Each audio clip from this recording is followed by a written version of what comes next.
And 5 years into it, I found myself really challenged by the sameness of it. It was always the same every week. It was always, my function was almost always the same.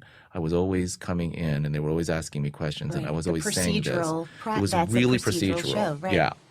And the fans have been great. They love it. They're so passionate about my work on that show, which is really great. And I often so close to becoming that kind of jaded actor that's like, oh, you don't know what you're talking about. You know, that's not what I do, kind of thing.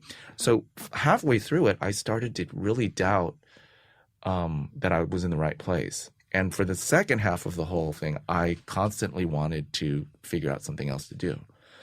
But as you know, the contract and the situation I was in was undeniably, you know, you'd be an idiot to give it up. Financial security. Yeah, financial security, and let's just say there were bills to pay. I mean, and I also halfway through it made a deal with Law and Order that I could do other things, and that they let me, they wouldn't write around me, but like I did a play in La Jolla and at the McCarter, and I did several plays actually. Did you feel any pride in the fact that character toward the end ended up being revealed as a gay character? No. Tell me why. Because it was 11 years into it, and I thought, you're kidding me. Oh, now? I've been playing this part for 10 years now, and nobody ever said he was gay. That's pertinent information about somebody if you really care about what they're about. It was an add-on. And I remember them saying, isn't this great? Isn't this great? And I was like, and first of all, why is it great? Because I'm gay? That's really not interesting to me. Maybe they thought it was great because the more gay characters there are on popular television shows, the more at peace people might become with that. Well, maybe. That is true. That's the greatest that's absolutely hope, right? True. I mean, nothing I'm saying takes away from that. That's absolutely true. In my particular scenario, I played the part for 10 years, and then right before I'm about to leave, it just gets casually mentioned in a really, to me, non-impactful way. Right. Do you have a really embarrassing audition story that you can share? One of the parts that kept coming up when I was in the 80s, when I was in LA, was the part of this sensitive, troubled Chinese gang member, teenage gang member. So I was always getting the part of the nice one, you know, the one that the police would come and talk to, and I would tell them that the girl was taken to this place, and then the plot would shift because I ratted on them. But I was like the nice one. I was not like all, well, you know, I was like not all street and stuff. And as we said before, I don't speak Chinese. So I was often asked to speak Chinese for these auditions. And this is a whole thing for actors who are Asian American, is the whole idea of either speaking with an accent or speaking in a certain language. And this is a really dramatic story because the girl was my sister, I think. And the girl had been abducted by my own gang or something like that. That's terrible. Yes. Your own sister kidnapped by your own gang? It's terrible. That's right. And I'm acting the hell out of it because it's like this big breakdown scene where I finally agree to say where she is.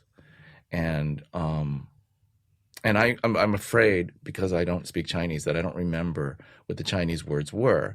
But the Chinese words were, the lines were something like, this is where she is. She's, and then ... doesn't want to say it, doesn't want to say it, doesn't want to say it, finally says, at the warehouse. And I had diligently, as I always do, learned the Chinese from somebody. But I'm sitting there at the end, and I get to the... I'm so nervous. I get to the ellipsis, and I'm speaking in Chinese, and I'm acting the heck out of it. And I get to the ellipsis, and then I am completely dry. I go completely dry. Like I forget the Chinese for she's in the warehouse. She's in the warehouse. And I'm blanking completely. And there's a long pause. And then I just say, shut the window in Chinese, because that's what I know how to say. Okay. shut the window. But nothing like Nothing the like warehouse. she's in the warehouse. No, I'm so And what sorry. happened was this sense of letting down a whole The whole race of people you did. and or nationality of people, Yes. and my sense of shame about the whole notion of being a non-Chinese speaking Chinese person, which is a guilt trip that gets laid on you.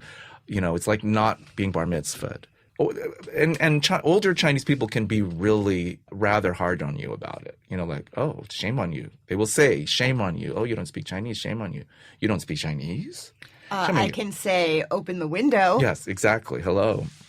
The epilogue of the story is that I said, shut the window, and I'm having this whole thing where I'm looking down at my hands or the table or whatever, and as she's in the warehouse is the last line of the scene, and I look up and everybody's crying and shaking their heads. That was so beautiful, that was so BT. beautiful. Thank you. That was so beautiful. Thank you. And All right, well, I'm I gonna can do assure it. you, Yeah. when you did it, I know that you said it properly Yes. in the right Chinese When it actually shot? when it actually shot, Yeah. and you did your people proud. I can assure you Thank you. by saying really, that's truly one of the saddest stories I've ever heard. I didn't want to be Chinese American, Asian American, and I didn't want to be gay. Those were impediments to me. Those were like, oh, I can't be Matthew Broderick if I'm those two things. Neither of those he two is things. totally Chinese and gay.